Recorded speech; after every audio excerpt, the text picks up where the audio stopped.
Assalamualaikum warahmatullahi wabarakatuh. Apa kabar sahabat Al-Fatah yang dimuliakan Allah? Semoga kita dalam keadaan sehat, dilimpahkan rezekinya dan diberikan keberkahan dunia dan akhirat. Amin ya robbal alamin.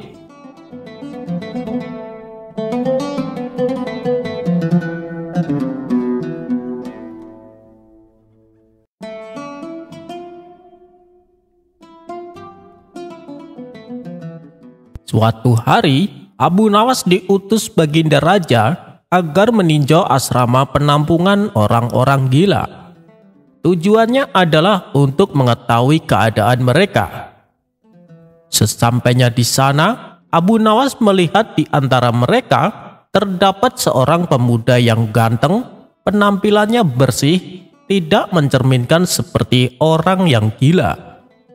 Merasa si pemuda diperhatikan terus, ia pun menghampiri Abu Nawas.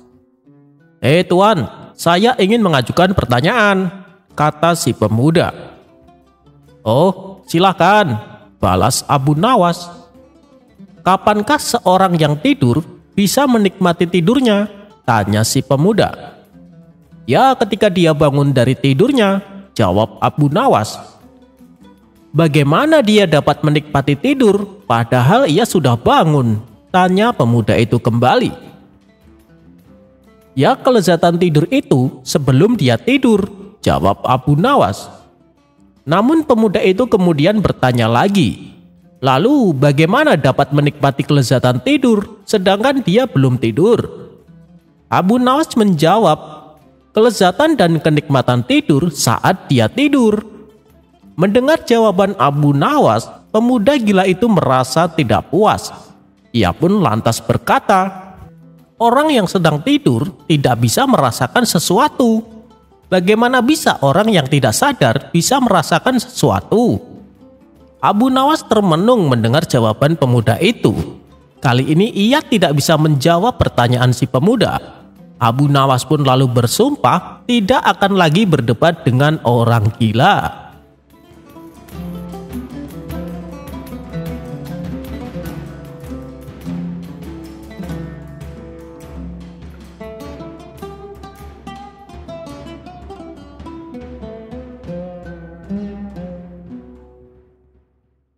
Ketika Abu Nawas menghadiri sebuah pesta pernikahan, di pesta itu Abu Nawas disambut penuh hormat dan dipersilahkan duduk di meja yang penuh dengan hidangan.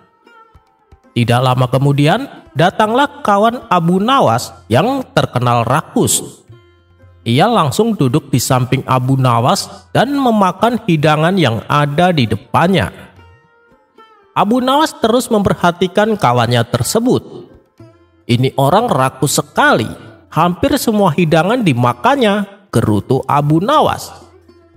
Di samping makan sebanyak-banyaknya, kawannya Abu Nawas itu sibuk pula mengisi kantong bajunya dengan makanan.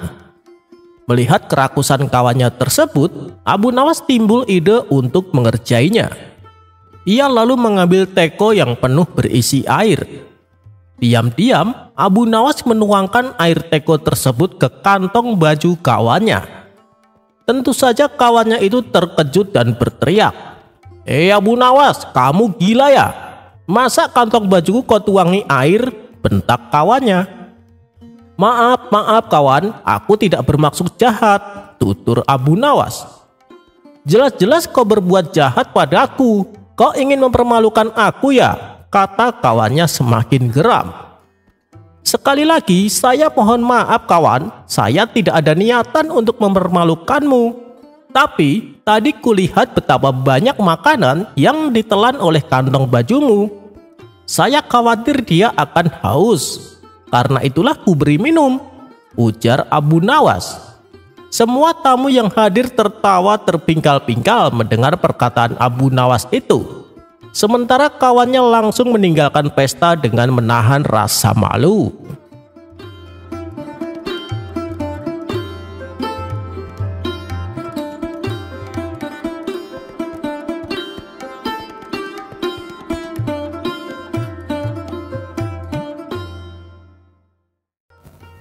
Ada-ada saja cara Baginda Raja untuk mengerjai Abu Nawas. Untuk kesekian kalinya, ia meminta sebuah keinginan yang tidak masuk akal. Dan untuk melancarkan rencananya tersebut, maka dipanggillah Abu Nawas ke istana. Singkat cerita, datanglah Abu Nawas menghadap. "Wahai Abu Nawas, aku ada tantangan untukmu. Apakah kamu mau melakukannya?" tanya Baginda Raja. Dengan penuh percaya diri, Abu Nawas menjawab, "Tentu saja Paduka, apa tantangannya?" Baginda Raja kembali berkata, "Apa kau yakin? Pikir dulu masak-masak sebelum terlanjur. Karena kalau sampai gagal, hukuman berat siap menantimu," jelas Baginda Raja. Abu Nawas yang sudah berpengalaman dengan jebakan-jebakan sang raja tidak gentar sedikit pun menghadapinya. Bahkan menurutnya ini adalah peluang untuk mendapatkan uang yang banyak. "Hamba yakin Paduka, asalkan hadiahnya juga besar," celetuk Abu Nawas. "Jangan khawatir Abu Nawas, kalau berhasil aku akan memberimu 1000 dinar. Tapi kalau gagal, kamu harus meninggalkan Baghdad selamanya. Bagaimana? Apa kau setuju?" tanya Baginda Raja. "Siap Paduka yang mulia, beritahu saya apa tantangannya?" tanya Abu Nawas. "Begini Abu Nawas, aku ingin kamu mewujudkan satu permintaanku," perintah Baginda Raja. "Apa itu wahai Paduka?" tanya Abu Nawas kembali. "Aku ingin mendapatkan cincin ajaib," jawab Baginda Raja. "Cincin ajaib? Untuk apa Paduka?" tanya Abu Nawas merasa heran. "Supaya aku tidak bisa terlihat," jawab Baginda Raja. "Maksud Paduka cincin ajaib yang bisa membuat orang tidak terlihat?" tanya Abu Nawas memastikan. "Benar Abu Nawas," jawab Baginda Raja kembali. "Aduh, permintaan aneh macam apa lagi ini? Mana ada cincin ajaib seperti itu?" pikir Abu Nawas. Untuk beberapa saat Abu Nawas terdiam. Ia pun mulai terlihat cemas dan kebingungan. "Bagaimana Abu Nawas, apa kau sanggup untuk mendapatkannya?" tanya Baginda Raja memastikan.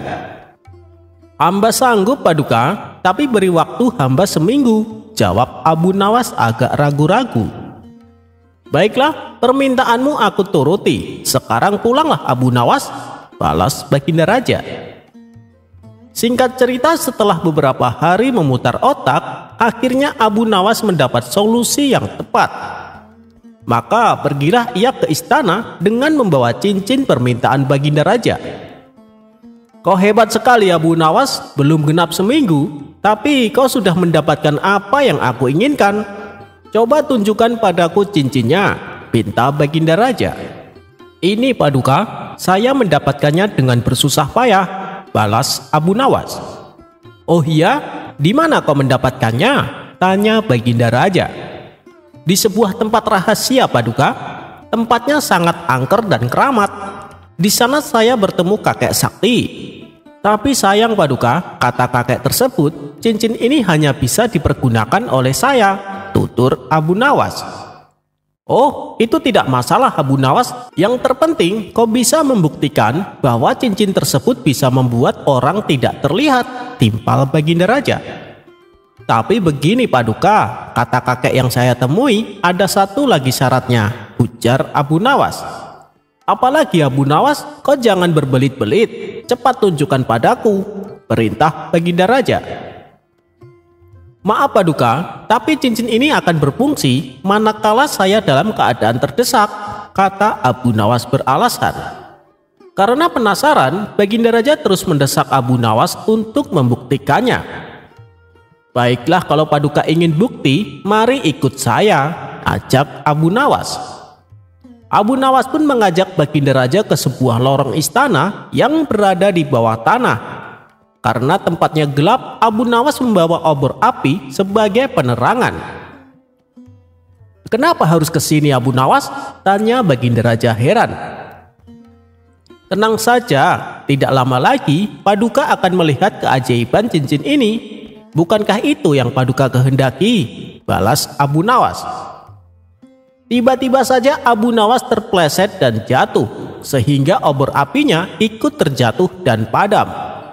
Di saat suasana menjadi gelap, Abu Nawas berteriak minta bantuan kepada Baginda Raja.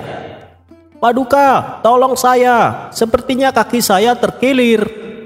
Baginda Raja menyaut, "Kau di sebelah mana, Abu Nawas? Aku tak bisa melihatmu." "Aku di sini, Paduka," timpal Abu Nawas. "Di sini di mana? Aku tak bisa melihatmu," ujar Baginda Raja. Tak lama kemudian Abu Nawas kembali menyalakan obor api di tangannya. "Bagaimana sekarang, Paduka? Apakah Paduka sudah bisa melihatku?" tanya Abu Nawas. "Ya, aku bisa melihatmu. Kau masih bisa berjalan kan?" tanya balik Baginda Raja. "Bisa, Paduka. Ternyata kaki saya tidak terluka," jawab Abu Nawas. Abu Nawas pun mengajak Baginda Raja untuk kembali ke istana. Ketika sudah berada di dalam istana, Baginda Raja masih heran dan penasaran. "Mana Abu Nawas? Katanya kau akan membuktikan padaku," tanya Baginda Raja. "Loh, waktu di lorong tadi saya sudah membuktikannya, Paduka," jawab Abu Nawas. "Kapan? Aku tidak merasakannya," balas Baginda Raja. "Tadi waktu saya terjatuh dan minta tolong. Di saat saya terdesak, disitulah cincin tersebut bekerja. Bukankah waktu itu Paduka tidak bisa melihatku? Bahkan saya bertanya sampai 2 kali untuk memastikan. Tapi Paduka tetap mengatakan kalau Paduka tidak melihatku," terang Abu Nawas. Menyadari akan maksud perkataan Abu Nawas, seketika Baginda Raja tertawa. Karena Abu Nawas berhasil menghibur dan membuat Baginda Raja tertawa, Abu Nawas pun diberi hadiah sesuai dengan yang dijanjikannya.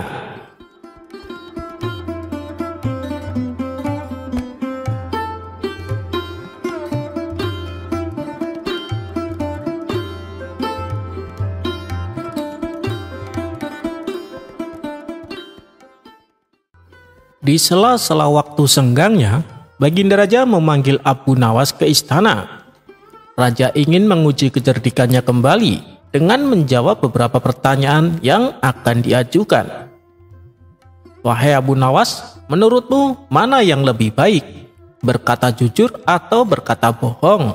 tanya Baginda Raja. "Berkata jujur itu lebih baik, Paduka," jawab Abu Nawas. "Tetapi tidak selamanya jujur itu baik, karena terkadang kebohongan bisa menyelamatkan nyawa kita," sanggah Baginda Raja. "Maaf Paduka Raja, bisa dijelaskan apa maksud dari ucapan Paduka itu?" pinta Abu Nawas. "Begini Abu Nawas, misalnya negeri kita diserang oleh musuh. Karena kalah jumlah dan persenjataan, musuh berhasil menguasai negeri kita. Tapi mereka tidak berhasil menangkapku. Lalu mereka menanyakan kepadamu tentang persembunyianku. Apakah kamu akan berkata jujur?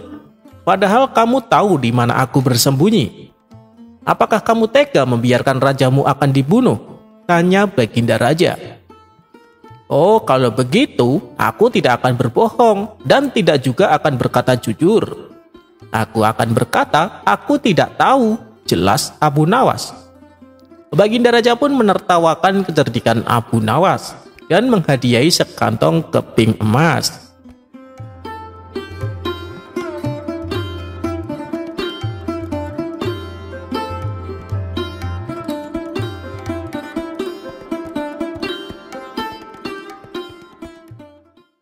Memberi nasihat dengan cerita. Di warung tempat Abu Nawas nongkrong, salah satu kawannya terlihat murung karena sedang dirundung masalah.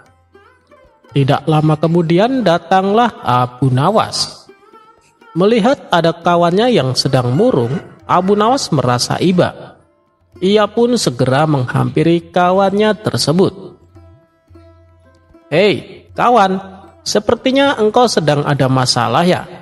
Coba ceritakan padaku," kata Abu Nawas membuka percakapan. Kawannya itu lalu menceritakan permasalahan yang sedang dihadapinya. Sebagai seorang sahabat, Abu Nawas lalu mencoba menghibur dengan sebuah cerita. Ia menceritakan kisah lucu tentang seorang anak petani. Setelah mendengar cerita Abu Nawas yang lucu itu, temannya tersebut langsung tertawa terpingkal-pingkal. "Terima kasih Abu Nawas, kau telah menghiburku sehingga beban pikiranku menjadi plong," kata kawannya kepada Abu Nawas. Hari berikutnya, saat Abu Nawas datang ke warung lagi, ia kembali mendapati kawannya yang kemarin sedang termenung seorang diri. "Hei, kawan, kamu kenapa lagi?" tanya Abu Nawas sambil menghampirinya. "Aku sedang dilanda masalah, Abu Nawas," jawab kawannya sedih. "Ada masalah apa lagi yang sedang menimpamu?" tanya Abu Nawas kembali. Kawannya itu kembali mengeluh kepada Abu Nawas akan masalah yang sedang dialaminya. Ternyata masalahnya sama seperti yang kemarin, pikir Abu Nawas. Meski demikian, Abu Nawas tetap mencoba menghibur kawannya itu.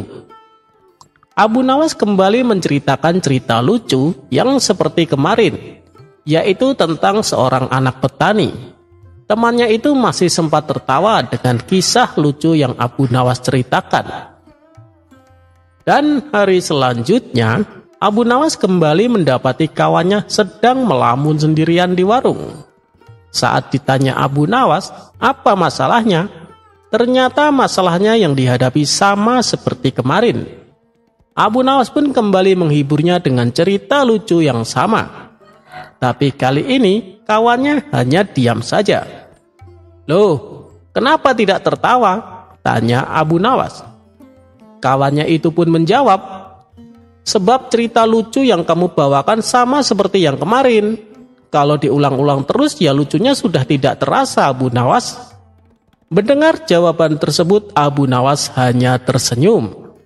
Ia pun lalu berkata kepada kawannya, "Jika kamu tak bisa tertawa berulang-ulang dengan cerita lucu yang sama, lantas mengapa kamu selalu mengeluh berulang-ulang dengan masalah yang sama? Padahal jika kamu mensyukuri apa yang ada, niscaya kamu tidak akan selalu mengeluh dengan masalah yang sama." Mendengar nasihat Abu Nawas itu, kawannya pun tersadar. Yang harus ia lakukan bukannya mengeluh, akan tetapi harus memperbanyak rasa syukur.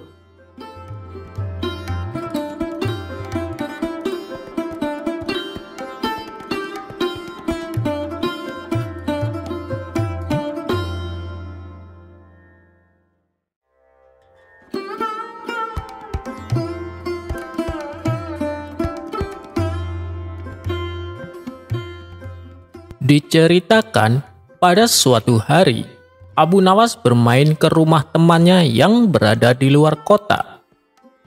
Dia bernama Hasan.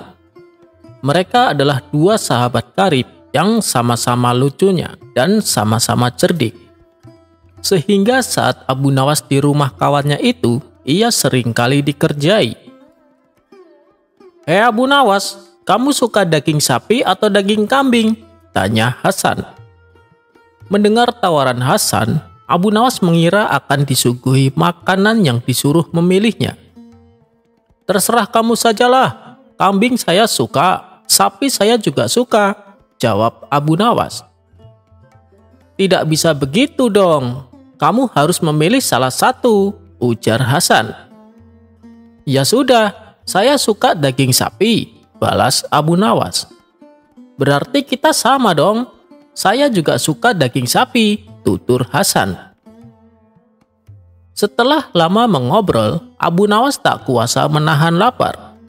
Ia pun menagih tawaran temannya. "Hei Hasan, mana makanan daging sapinya? Saya sudah lapar sekali," ucap Abu Nawas. "Loh, tadi itu kan saya cuma tanya, kamu suka daging sapi atau daging kambing? Kalau suka daging sapi, berarti selera kita sama. Lagian, uang dari mana saya beli daging sapi? Kamu kan tahu sendiri Abu Nawas, saya ini orang miskin. Kita makan roti kering ini saja ya," balas Hasan sambil tersenyum. Mereka berdua pun akhirnya tertawa bersama-sama. Dan pada waktu itu, Abu Nawas berulang kali dikerjai oleh Hasan, yang membuat Abu Nawas tak kuasa menahan malu.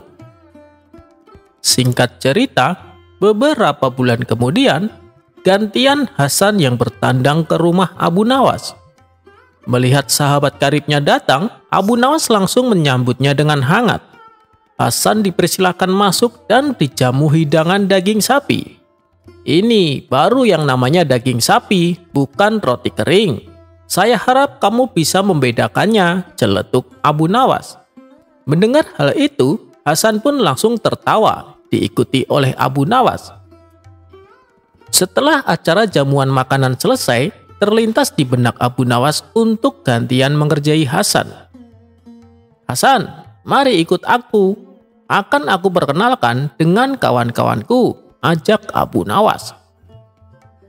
Baiklah, tapi tolong Abu Nawas, pinjamkan jubahmu yang paling bagus, karena pakaianku jelek dan kumal, balas Hasan. Maka Abu Nawas pun meminjamkan jubah yang paling bagus yang ia punya. Setelah itu, mereka berdua pergi mengunjungi salah satu teman Abu Nawas. Perkenalkan, ini temanku, namanya Hasan, tetapi jubah yang ia kenakan adalah milikku, ucap Abu Nawas kepada kawannya.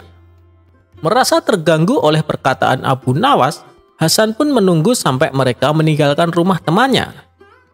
Abu Nawas, mengapa kau mengatakan bahwa jubah yang aku pakai adalah milikmu? Tolong jangan lakukan itu lagi pada kunjungan berikutnya, pinta Hasan kepada Abu Nawas. Abu Nawas pun mengiyakannya. Mereka lalu meneruskan kunjungan berikutnya ke rumah teman Abu Nawas yang lain. Kali ini Abu Nawas mengatakan, perkenalkan, ini temanku, namanya Hasan.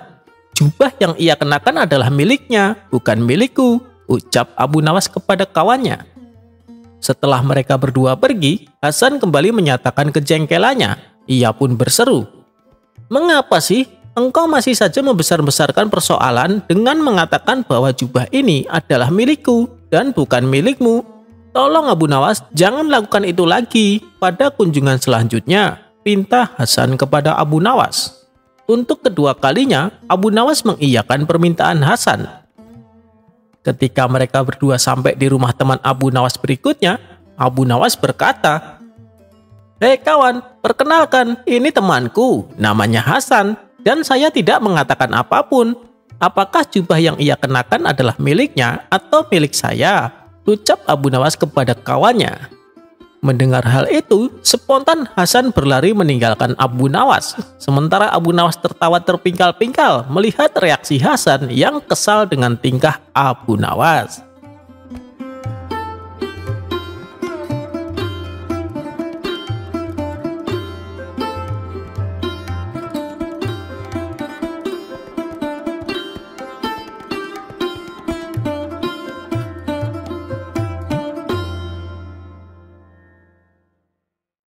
Dikisahkan, Baginda Raja sedang dirundung kesedihan. Itu dikarenakan kuda kesayangannya telah mati. Abu Nawas yang tak ingin melihat rajanya terus-menerus dalam kesedihan, segera datang untuk menghiburnya.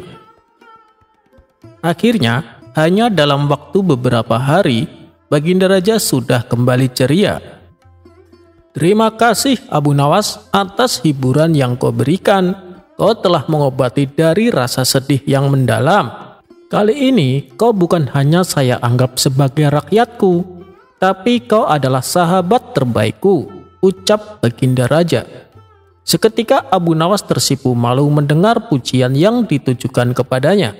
Abu Nawas pun tak mau kalah. Dia pun berkata kepada rajanya, itu sudah menjadi kewajiban saya Paduka untuk membuat Paduka bahagia, karena Paduka adalah bagian dari hidup saya. Tahukah Paduka bahwa nyawa Paduka lebih berharga daripada nyawa saya? Tutur Abu Nawas. Baginda Raja pun tersenyum mendengarnya. Wahai Abu Nawas, bagaimana kalau hari ini kita pergi ke hutan wisata? Di sana ada sungai yang airnya sangat jernih. Lalu kita mandi di sana, ajak Baginda Raja. Siap Paduka yang mulia, kemanapun Paduka pergi, saya akan setia menemani Paduka, saut Abu Nawas. Maka keduanya pun meninggalkan istana dan berangkat menuju hutan wisata. Singkat cerita, setelah menempuh perjalanan yang cukup lama, sampailah mereka berdua di tempat tujuan. Mereka berdua kemudian mandi di sungai yang airnya sangat jernih dan bersih. Namun, saat mereka sedang asik berendam di sungai, tiba-tiba muncul seekor harimau menghampiri. "Bagaimana ini Abu Nawas? Apa yang harus kita lakukan?" tanya Baginda Raja panik. Abu Nawas yang juga ketakutan setengah mati, terlihat kebingungan dan ikut panik. "Tenang Paduka, jangan membuat gerakan yang tiba-tiba. Saya punya sebuah ide supaya selamat," ucap Abu Nawas. "Apa rencanamu? Cepat katakan," tanya Baginda Raja semakin ketakutan. "Begini Paduka yang mulia, buatlah harimau itu agar fokus melihat ke arah Paduka," jawab Abu Nawas. Baginda Raja pun menuruti perkataan Abu Nawas. Ia membuat gerakan-gerakan kecil untuk memancing perhatian harimau tersebut. Di saat itulah perlahan-lahan Abu Nawas menjauh dari Baginda Raja dan kemudian lari terpirit-pirit. Abu Nawas pun akhirnya bisa selamat karena luput dari perhatian sang harimau. Sementara Baginda Raja begitu sangat ketakutan karena sang harimau terus saja mengawasi dirinya. "Sialan Abu Nawas, ternyata aku malah dijadikan umpan," gerap Baginda Raja. Karena tak ada yang bisa dilakukan, kemudian Baginda Raja berulang kali berteriak minta tolong. Untunglah ada sekelompok orang yang berada tak jauh dari tempat itu. Mereka pun segera berlari mendekati dan berhasil mengusir harimau tersebut. Pada keesokan harinya, Baginda Raja perintahkan beberapa pengawal untuk menangkap Abu Nawas. Setelah Abu Nawas berada di hadapannya, dengan penuh emosi Baginda Raja berkata, "Kurang ajar kau Abu Nawas, kau hampir saja membuatku mati kemarin. Kau bilang nyawaku lebih berharga daripada nyawamu. Ternyata kau bohong Abu Nawas," hardik Baginda Raja. "Tapi apa yang saya katakan itu memang benar Paduka," jawab Abu Nawas. "Benar apanya? Kau malah jadikan aku umpan kepada harimau. Itu supaya kau bisa selamat. Kau harus dihukum mati Abu Nawas karena telah berani mempermainkan rajamu," bentak Baginda Raja. "Bohong bagaimana Paduka? Yang saya katakan nyawa Paduka lebih berharga daripada nyawa saya. Bukan berarti aku rela mati demi Paduka.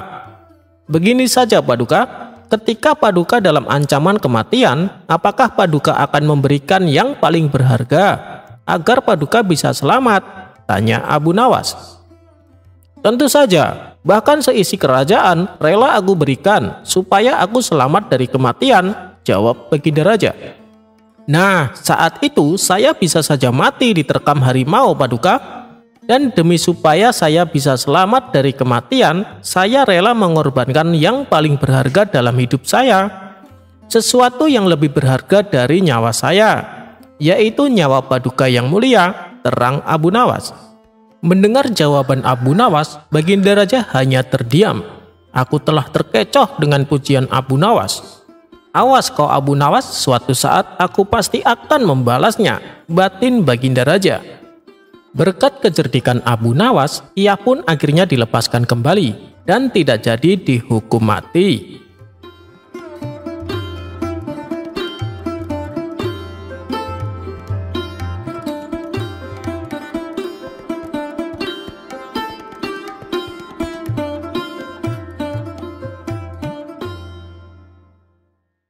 Cara Abu Nawas mengembala kambing. Pada suatu hari, Abu Nawas dipanggil untuk menghadap raja di istana. Kemudian oleh raja diberikan 2 ekor kambing, yang satu kurus dan yang satu gemuk. Kemudian raja berkata, "Wahai Abu Nawas, ini ada 2 ekor kambing. Gembalakanlah olehmu. Aku beri waktu 40 hari. Ketika sampai waktunya, engkau bawa kembali kedua ekor kambing tersebut. Keduanya harus sama-sama gemuk. Jangan ada lagi kambing yang kurus ini. Daulat tuanku, bagaimana caranya agar kedua kambing ini sama-sama gemuk? Tanya Abu Nawas. Carilah caranya sendiri, wahai Abu Nawas. Kalau berhasil seperti yang aku perintahkan, akan aku beri hadiah untukmu 1 kilo emas. Dan kalau tidak berhasil, engkau akan aku gantung di alun-alun istana. Gawat sekali ini, bisa mati di tiang gantungan aku, pikir Abu Nawas. Tiada tempat untuk menceritakan masalahnya. Berat sekali titah raja kali ini. Ketika Abu Nawas tengah berpikir, raja kembali bertanya, "Bagaimana? Apakah engkau mengerti, wahai Abu Nawas?" "Daulat tuanku, hamba mengerti. Insya Allah akan hamba kerjakan seperti perintah tuanku raja. Allah akan mengabulkan hajat tuan raja tersebut. Sebelum itu, ada hal yang ingin hamba minta pada tuan raja. Berilah hamba 2 orang untuk membantu hamba mengembalakan kambing tersebut pagi dan sore," jawab Abu Nawas. "Baiklah, aku kabulkan permintaanmu," jawab Baginda Raja. 2 orang pembantu diberikan oleh raja kepada Abu Nawas. Kemudian ia berpamitan kepada raja. 2 ekor kambing raja diperintahkan untuk dihela oleh 2 orang pembantu yang diberikan raja. Kambing-kambing tersebut segera dibawa pulang ke rumah Abu Nawas. Sesampainya di rumah, Abu Nawas membuat 2 buah kandang. Kedua kandang tersebut dibuat dinding yang sangat rapat, sehingga gelap gulita di dalam kandang tersebut. 1 kandang untuk kambing yang gemuk, yang 1 lagi untuk kambing yang kurus. Disitulah kedua kambing tersebut ditempatkan. Siang dan malam tak pernah dikeluarkan, makan dan minuman diletakkan ke dalam kandang. Di dalam kandang yang berisi kambing gemuk, diletakkan seekor kucing hitam. Di waktu malam, mata kucing tersebut menyala merah. Melihat hal itu, kambing yang gemuk tadi menjadi ketakutan. Kambing gemuk mengira itu adalah mata harimau. Dengan situasi seperti itu, makanan yang diberikan terasa tidak enak. Walaupun tetap mengunyah rumput, tetapi tidak merasa enak karena ketakutan. Karena itulah kambing gemuk tersebut tidak bertambah gemuk. Lain halnya dengan kambing yang kurus, makanan dimakan dengan nyaman, siang dan malam hatinya senang. Karena itulah dari hari ke hari kambing tersebut semakin sehat sehingga tubuhnya gemuk menyerupai kambing yang satu lagi. Singkat cerita, ketika telah sampai waktunya 40 hari, dibawalah kedua kambing tersebut ke istana raja. Kedua kambing tersebut dikembalikan kepada Baginda Raja.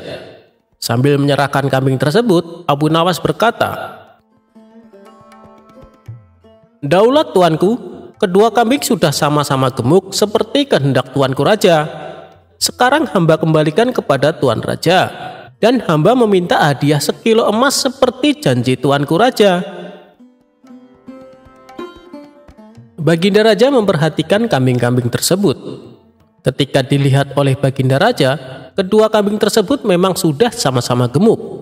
Kemudian Raja bertanya kepada kedua pembantu yang membantu Abu Nawas untuk mengembalakan kambing tersebut. Setelah mendengar jawaban dari keduanya, Baginda Raja mengetahui kalau di dalam kandang kambing yang gemuk dimasukkan seekor kucing hitam oleh Abu Nawas. Sambil tertawa sang raja berkata, "Oh, begitu rupanya cara engkau memelihara kambing, wahai Abu Nawas. Benar-benar cerdik engkau." Setelah itu diberilah oleh raja kepada Abu Nawas 1 kilo emas seperti yang dijanjikan hadiah untuk memelihara kambing. Selamatlah Abu Nawas dari tiang gantungan.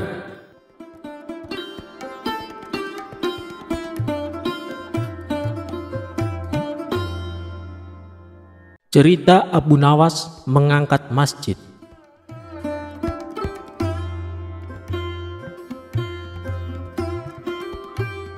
Dikisahkan, pada masa pemerintahan Baginda Raja, hiduplah seorang cerdik cendekia yang bernama Abu Nawas. Dia adalah orang yang sangat cerdik. Karena kecerdikannya itu, ia diangkat menjadi penasehat Baginda Raja. Suatu ketika, Baginda Raja dan penasehatnya ini sedang duduk-duduk di teras masjid, sambil berbincang-bincang mengenai rencana Baginda yang akan memperluas bangunan istana. Namun hal itu terkendala oleh letak masjid yang bakal terkena dampak perluasan istana tersebut. Kemudian Baginda Raja pun meminta saran kepada Abu Nawas sang penasehat. "Bagaimana pendapatmu, penasehat? Caranya memindahkan masjid ini, tapi jangan sampai masjid ini rusak, karena saya suka akan keindahan masjid ini," kata Baginda Raja. Mendapat pertanyaan begitu, Abu Nawas berpikir sejenak. "Begini Baginda, bagaimana kalau Raja membuat sayembara? Barang siapa yang bisa memindahkan masjid ini, Raja akan memberikan hadiah yang besar," ujar Abu Nawas. Dengan saran penasehat itu, Baginda Raja pun setuju. "Baiklah kalau begitu, segera umumkan kepada rakyat, barang siapa yang dapat memindahkan masjid tanpa ada kerusakan sedikit pun, maka akan kuberi unta sebanyak 50 ekor, kata Baginda Raja. Maka diumumkanlah sayembara Baginda Raja ini ke masyarakat, sehingga gemparlah rakyat atas sayembara raja tersebut. Banyak rakyat yang mendaftar dengan kelompok yang bervariasi jumlahnya. Hingga pada hari yang telah ditentukan, maka seluruh rakyat berkumpul di depan masjid yang akan dipindahkan. Wahai rakyatku yang kucintai, aku mengadakan sayembara ini untuk membuat istana supaya lebih megah, sehingga bangsa lain akan lebih hormat dengan negara kita. Barang siapa yang mampu memindahkan masjid ini, maka saya akan berikan kepadanya 50 ekor unta yang gemuk-gemuk, kata Baginda Raja. Rakyat pun menyambutnya dengan tepuk tangan. Hingga akhirnya tibalah saatnya sayembara dimulai. Namun, dari para peserta yang mendaftar ini tidak ada satupun yang sanggup memindahkannya, sehingga Baginda Raja pun menjadi bingung. Kenapa dari peserta sayembara yang jumlahnya ratusan orang tersebut tidak ada yang mampu melakukannya? Di tengah kegundahan Baginda Raja ini, majulah Abu Nawas ke depan Baginda dan seluruh rakyat yang berkumpul. "Baginda, izinkan hamba yang melaksanakan tugas ini sendirian, karena para peserta sudah tak ada yang sanggup," ujar Abu Nawas. "Sendiri?" tanya Baginda Raja penasaran. "Iya Baginda," kata Abu Nawas meyakinkan. "Apa kamu sanggup, penasehat?" kata Baginda lagi. "Sanggup Baginda, tapi ada syaratnya," jelas Abu Nawas. "Apa syaratnya? Pasti kupenuhi," kata Baginda dengan penuh semangat. "Benarkah Baginda akan memenuhi syarat saya?" kata Abu Nawas memastikan. "Benar, coba katakan," kata Baginda lagi. "Masjid ini akan saya pikul sendirian, asalkan ada yang mau meletakkan di atas pundak saya Baginda," kata Abu Nawas. Raja pun berpikir, bagaimana cara meletakkan masjid ini di atas pundak Abu Nawas. Sedangkan peserta yang ratusan orang saja tidak ada yang sanggup menggeser sedikit pun masjid ini. Kemudian Raja pun berkata kepada Abu Nawas, "Sebenarnya apa maksudmu Abu Nawas?" tanya Baginda Raja. "Sebesar itulah beban yang ada di pundak Baginda untuk memakmurkan rakyat Baginda, dibandingkan hanya memikirkan keindahan istana raja yang tidak begitu penting. Maka lebih utamakan kemakmuran rakyat terlebih dahulu," kata Abu Nawas. Mendengar perkataan Abu Nawas tersebut, maka Baginda Raja pun mengerti maksudnya. "Terima kasih penasehat, karena engkau telah mengingatkanku untuk lebih arif dalam memimpin kerajaan ini," kata Baginda Raja kepada Abu Nawas. Kemudian atas perintah Raja, karena rakyat sudah pada berkumpul, maka diadakanlah pesta untuk rakyat semua. Dan semua itu ditanggung biayanya oleh Baginda Raja.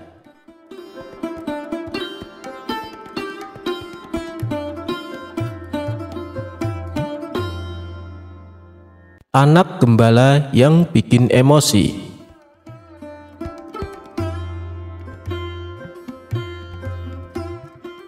Pada suatu hari, Baginda Raja menyuruh beberapa pengawal untuk memanggil Abu Nawas datang ke istana. Dengan sigap para pengawal langsung melaksanakan tugas yang diperintahkan Baginda Raja. "Tuan Abu, Anda diminta datang ke istana sekarang juga," perintah para pengawal istana. Abu Nawas yang sedang duduk santai merasa sedikit terganggu dengan perintah tersebut. "Apakah tidak bisa menunggu besok saja? Aku sedang malas keluar," tukas Abu Nawas. "Ini titah paduka raja, Tuan. Tuan Abu harus mematuhinya," balas si pengawal. Maka dengan berat hati Abu Nawas memenuhi panggilan raja untuk datang ke istana. Singkat cerita, datanglah Abu Nawas dan menghampiri Baginda Raja yang tengah duduk di singgasananya. "Ampun paduka yang mulia, ada gerangan apa paduka memanggil hamba?" tanya Abu Nawas. "Begini Abu Nawas, aku akan mengajakmu jalan-jalan keluar istana. Aku ingin mengetahui kondisi rakyatku," jawab Baginda Raja. "Oh, begitu. Hamba siap menemani paduka," sahut Abu Nawas. Dengan didampingi beberapa pengawal, Baginda Raja dan Abu Nawas berjalan-jalan keliling Baghdad. Di setiap kampung yang mereka lalui membuat Baginda Raja merasa bangga dan puas karena kondisi ekonomi rakyatnya kini bertambah makmur dan sejahtera. Hingga sampailah mereka di sebuah pedesaan yang jauh dari hiruk-pikuk keramaian kota di sana. Baginda Raja mendapati ada seorang anak gembala yang tengah duduk istirahat sambil mengamati domba-domba peliharaannya. Domba-dombanya sehat dan gemuk-gemuk. Anak itu pasti pandai merawatnya, kata Baginda Raja dalam hati. Karena merasa penasaran, Baginda Raja lalu mengajak Abu Nawas untuk menghampirinya. "Abu Nawas, coba kau tanya anak itu, bagaimana cara dia merawat domba-dombanya?" bisik Baginda Raja kepada Abu Nawas. "Siap paduka yang mulia," balas Abu Nawas. Maka Abu Nawas pun mulai bertanya kepada si anak gembala. "Boleh saya tanya sesuatu?" ucap Abu Nawas. "Boleh, silahkan Tuan," jawab si anak. "Domba-dombamu sehat dan gemuk, kamu kasih makan apa?" tanya Abu Nawas. "Domba yang mana dulu nih, yang hitam atau yang putih?" kata si anak balik bertanya. "Domba yang hitam dulu deh," jawab Abu Nawas. "Oh, kalau yang hitam, dia makannya rumput basah," balas si anak. "Lalu kalau domba yang putih kamu kasih makan apa?" tanya Abu Nawas kembali. "Yang putih juga sama, dia makannya rumput basah," jawab anak gembala. Abu Nawas hanya geleng-geleng kepala mendengar jawaban tersebut. Kemudian ia bertanya kembali. "Domba-domba ini per tahunnya menghasilkan banyak bulu ya?" tanya Abu Nawas. "Domba yang mana dulu, yang hitam atau yang putih?" balas si anak gembala. Dengan sedikit kesal, Abu Nawas berkata, "Yang hitam dulu deh." "Oh, kalau yang hitam banyak, 10 kg per tahun," jawab si anak gembala. "Lalu kalau domba yang putih berapa kilogram per tahunnya?" tanya Abu Nawas penasaran. "Yang putih juga sama Tuan," jawab si anak gembala. Sementara Abu Nawas masih bisa menahan emosinya, ia pun kembali bertanya, "Apakah domba-domba itu menghasilkan susu?" Si anak gembala menjawab, "Domba yang mana duluan, yang hitam atau yang putih?" dengan nada kesal. Abu Nawas membalas, "Yang hitam dulu deh." "Oh, kalau yang hitam, alhamdulillah, selalu menghasilkan susu Tuan," jawab si anak gembala. "Memangnya kalau yang putih tidak menghasilkan susu?" tanya Abu Nawas. "Yang putih juga sama Tuan, tiap bulan pasti menghasilkan susu," jawab si anak. Karena tak kuat menahan emosi, Abu Nawas lalu membentak si anak gembala. "Woi bocah, kenapa sih kamu selalu membedakan antara domba hitam dan domba putih, kalau ternyata jawabannya sama saja?" Si anak gembala spontan ketakutan dibuatnya. Lalu dengan bibir bergetar, si anak menjawab, "Maaf Tuan, soalnya domba yang hitam itu adalah milik saya Tuan." Mendengar alasan si anak gembala, Abu Nawas pun merasa bersalah karena terburu-buru emosi. "Oh, begitu rupanya. Maafkan saya ya, habisnya saya tadi sempat emosi." "Lalu kalau yang putih punya siapa nak?" tanya Abu Nawas penuh kelembutan. "Yang putih juga milik saya Tuan," jawab si anak. Seketika emosi Abu Nawas kembali memuncak. Ia pun memilih untuk meninggalkan si anak gembala. "Dasar bocah sialan," gerutu Abu Nawas. Sementara Baginda Raja tertawa terpingkal-pingkal melihat kejadian tersebut.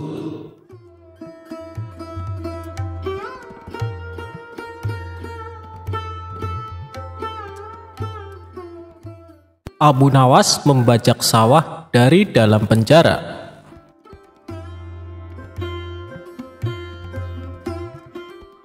Berawal dari sebuah keteledoran yang tidak bisa ditoleransi pihak kerajaan, Abu Nawas menjadi buronan Baginda Raja. Dia pun mengerahkan prajuritnya untuk menangkap Abu Nawas di rumahnya. Tibalah prajurit istana di rumah Abu Nawas. Mereka melihat Abu Nawas dan istrinya sedang mencangkul di ladang yang akan ditanami kentang. Baru mencangkul beberapa meter saja, tanpa ampun para prajurit menggelandang Abu Nawas ke penjara istana. Abu Nawas sedih karena ladangnya belum selesai dicangkul. Ditambah, sang istri tidak mungkin kuat mencangkul sendirian. Di dalam penjara, Abu Nawas berpikir keras agar istrinya tetap bisa menanam kentang. Kalau tidak, musim tumbuhnya kentang akan berlalu begitu saja. Kemudian, ia memanggil seorang penjaga penjara. "Wahai penjaga, saya ingin menulis surat rahasia untuk istriku di rumah tentang sesuatu yang sangat penting," kata Abu Nawas yang menyampaikan bahwa suratnya itu tidak boleh dibaca oleh siapapun. Si penjaga penjara tersebut langsung melaporkan keinginan Abu Nawas kepada Baginda Raja. Baginda Raja menyetujuinya. Penjaga penjara langsung mengambilkan kertas dan pena untuk Abu Nawas. Abu Nawas menulis dalam suratnya, "Wahai istriku, janganlah engkau sekali-sekali menggali ladang kita, karena aku menyembunyikan harta karun dan senjata di situ. Tolong jangan bercerita kepada siapapun." Tentu saja Baginda Raja penasaran, lalu membaca surat rahasia Abu Nawas untuk istrinya. Setelah mengetahui isi surat tersebut, Raja mengirim banyak prajurit untuk menggali ladang Abu Nawas. Istri Abu Nawas kaget. Prajurit kerajaan ramai-ramai menggali ladangnya. Setelah sekian lama para prajurit menggali di seluruh ladang, namun tidak mendapatkan apa-apa. Justru pekerjaan mencangkul ladang yang selama ini diharapkan Abu Nawas dan istrinya kini sudah selesai dan bisa ditanami kentang. Abu Nawas kembali menyurati istrinya. "Istriku, sekarang engkau bisa menanam kentang tanpa harus menggali tanah." Itulah cerdiknya Abu Nawas. Meski di dalam penjara, ia masih bisa membajak ladangnya.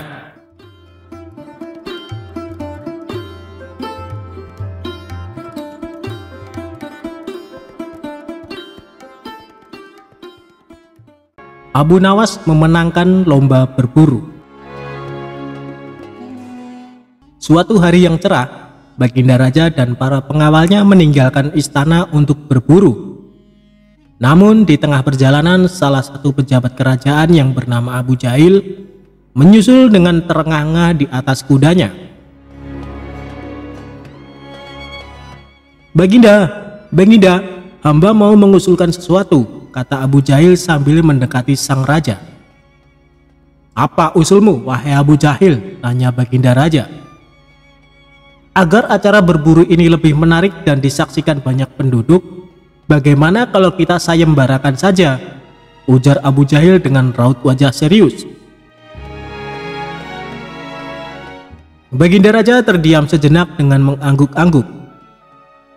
Hamba ingin beradu ketangkasan dengan Abu Nawas, dan nanti pemenangnya akan mendapatkan sepundi uang emas. Tapi kalau kalah, hukumannya adalah dengan memandikan kuda-kuda istana selama 1 bulan, tutur Abu Jahil meyakinkan Baginda Raja. Akhirnya sang raja menyetujui usulan Abu Jahil tersebut. Hitung-hitung sayembara itu akan memberikan hiburan kepadanya, maka dipanggillah Abu Nawas untuk menghadap kepadanya. Abu Nawas pun segera menghadap Baginda Raja. Ia diberi petunjuk panjang lebar oleh Baginda Raja. Pada awalnya, Abu Nawas menolak sayembara tersebut karena ia tahu bahwa semua ini adalah akal licik dari Abu Jahil yang ingin menyingkirkan dari istana. Tapi Baginda Raja memaksa, dan Abu Nawas tidak bisa menolaknya. Abu Nawas berpikir sejenak. Ia tahu kalau Abu Jahil sekarang diangkat menjadi pejabat istana. Ia pasti mengerahkan semua anak buahnya untuk menyumbang seekor binatang buruannya di hutan nanti. Namun karena kecerdikannya, Abu Nawas tersenyum riang. Abu Jahil yang melihat perubahan raut muka Abu Nawas menjadi penasaran dibuatnya. Mana mungkin Abu Nawas bisa mengalahkan dirinya kali ini, pikir Abu Jahil dalam hati. Akhirnya, Baginda mengiring mereka ke tengah alun-alun istana. Raja dan seluruh rakyat menunggu siapa yang akan menjadi pemenang dalam lomba berburu. Terompet tanda mulai adu ketangkasan pun telah ditiup. Abu Jahil segera memacu kudanya secepat kilat menuju hutan belantara. Anehnya, Abu Nawas justru sebaliknya. Ia dengan santai menaiki kudanya, sehingga para penonton banyak yang berteriak.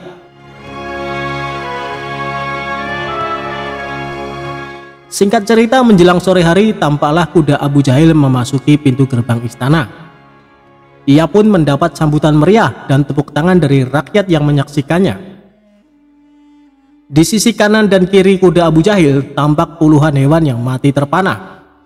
Abu Jahil dengan senyum bangga memperlihatkan semua binatang buruannya di tengah lapangan. Aku Abu Jahil berhak memenangkan lomba ini. Lihat, binatang buruanku banyak. Mana mungkin Abu Nawas mengalahkanku? Teriaknya lantang yang membuat para penonton semakin ramai bertepuk tangan. Tidak berapa lama kemudian terdengar suara kaki kuda Abu Nawas. Semua orang menertawakan dan meneriakinya. Karena Abu Nawas tak membawa satupun binatang buruan di kudanya. Tapi Abu Nawas tidak tampak gusar sama sekali. Ia malah tersenyum dan melambaikan tangan. Baginda Raja menyuruh 2 orang pengawalnya maju ke tengah lapangan dan menghitung jumlah binatang buruan yang didapatkan 2 peserta tersebut. Dan kesempatan pertama, para pengawal menghitung jumlah binatang hasil buruan Abu Jahil. 35 ekor kelinci ditambah 5 ekor rusa dan 2 ekor babi hutan, kata salah satu pengawal. Kalau begitu akulah pemenangnya, karena Abu Nawas tak membawa seekor binatang pun, teriak Abu Jahil dengan sombongnya. Tenang, tenang, aku membawa ribuan binatang. Jelaslah aku pemenangnya, dan engkau wahai Abu Jahil, silahkan memandikan kuda-kuda istana menurut aturan lomba. Semua binatang boleh ditangkap, yang penting jumlahnya, kata Abu Nawas sambil membuka bambu kuning yang telah diisi dengan ribuan semut merah. Jumlahnya sangat banyak Baginda, mungkin ribuan. Kami tak sanggup menghitungnya lagi, kata pengawal kerajaan yang menghitung jumlah semut itu. Melihat kenyataan itu, Abu Jahil tiba-tiba saja jatuh pingsan, dan Baginda Raja tertawa terpingkal-pingkal, serta langsung memberi hadiah kepada Abu Nawas. Kecerdikan dan ketulusan hati pasti bisa mengalahkan kelicikan.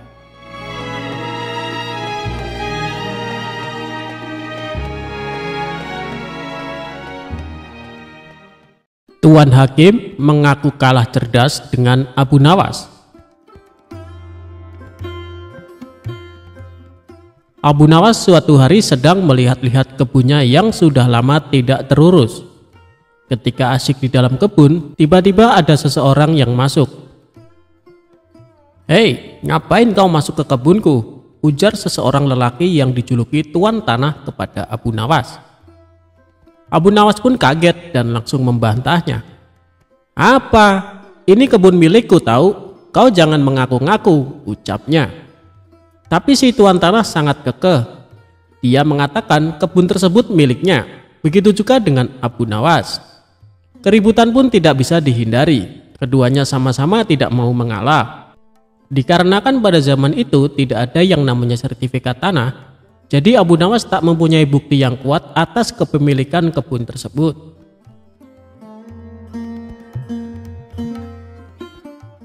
Tidak ada jalan lain bagi Abu Nawas kecuali melapor kepada Baginda Raja. "Ayo kita adukan masalah ini kepada Baginda Raja," ucap Abu Nawas.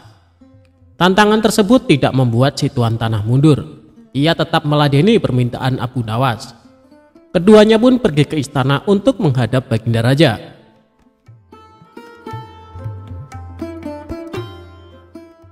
Abu Nawas pun mengadu, "Wahai paduka yang mulia, hamba mempunyai kebun di suatu daerah, tapi tiba-tiba dia mengaku-ngaku kalau kebun tersebut miliknya," kata Abu Nawas.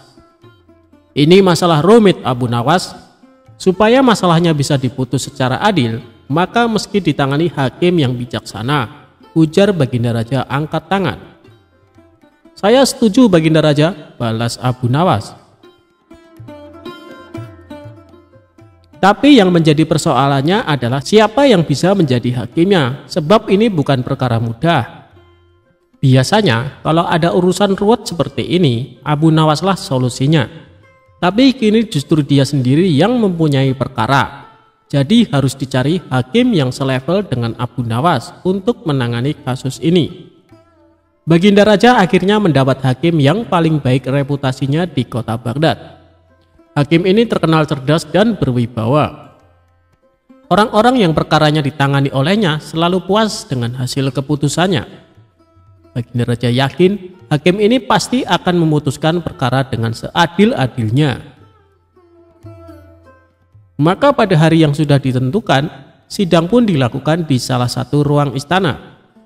Dalam sidang itu, selain pihak yang bersengketa, hadir juga Baginda Raja. Rupanya ingin tahu siapa sesungguhnya yang mengaku-ngaku dan menjadi biang kerok masalah ini.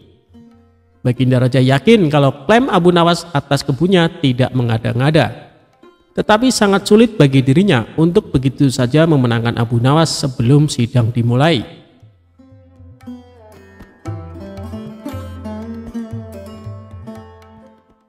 Bila di antara kalian berdua ada yang terbukti bersalah dengan mengaku-ngaku kebun tersebut miliknya, maka hukuman penjara siap menanti, ancam Baginda Raja. Oleh karena itu, sebelum sidang dimulai, aku kasih satu kesempatan lagi. Kalau mau jujur sekarang, aku tidak akan menghukumnya, ucap Baginda Raja mengancam. Tapi si tuan tanah tetap pada pendiriannya, dan sidang langsung dimulai. Untuk menguji kebenaran atas pengakuan kebun itu, maka sang hakim bertanya kepada kedua belah pihak yang bersengketa. "Berapa jumlah pohon di dalam kebunmu?" tanya hakim kepada tuan tanah. Si tuan tanah nampak kebingungan, bahkan cenderung panik. Sedangkan Abu Nawas terlihat lebih tenang, padahal dia sendiri tidak tahu jumlah pohon yang ada di kebunnya, karena tak pernah menghitungnya. Lagi pula siapa yang sudi menghitung pohon di kebun?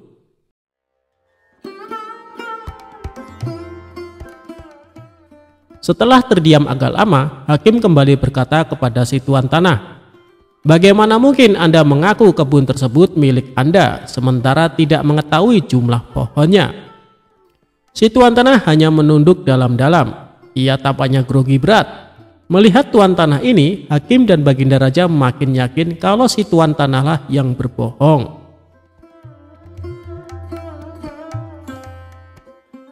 Kemudian pertanyaan tadi juga diajukan oleh hakim kepada Abu Nawas.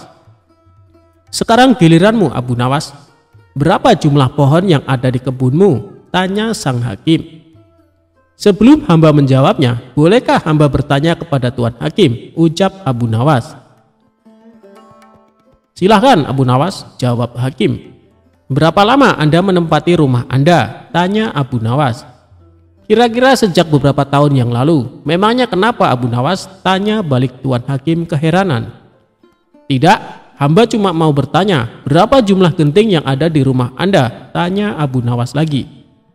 Hakim tersebut langsung gelagapan dengan pertanyaan Abu Nawas. Ia tidak bisa menjawabnya. Lalu sang hakim mengumumkan keputusan persidangan kali ini. Kebenaran ada di pihak Abu Nawas. Dan kau tuan tanah karena telah berbohong maka akan dihukum penjara, ujar sang hakim lalu mengetok palu dan persidangan selesai. Bisa ditebak wajah pucat tuan tanah itu saat dirinya diseret ke penjara. Hakim yang terkenal adil dan bijaksana itu mengakui terkadang kecerdasan dan kejeniusan bisa patah oleh argumen. Saya belum pernah kalah kecuali dengan kau Abu Nawas, pungkas sang hakim mengakui kehebatan Abu Nawas.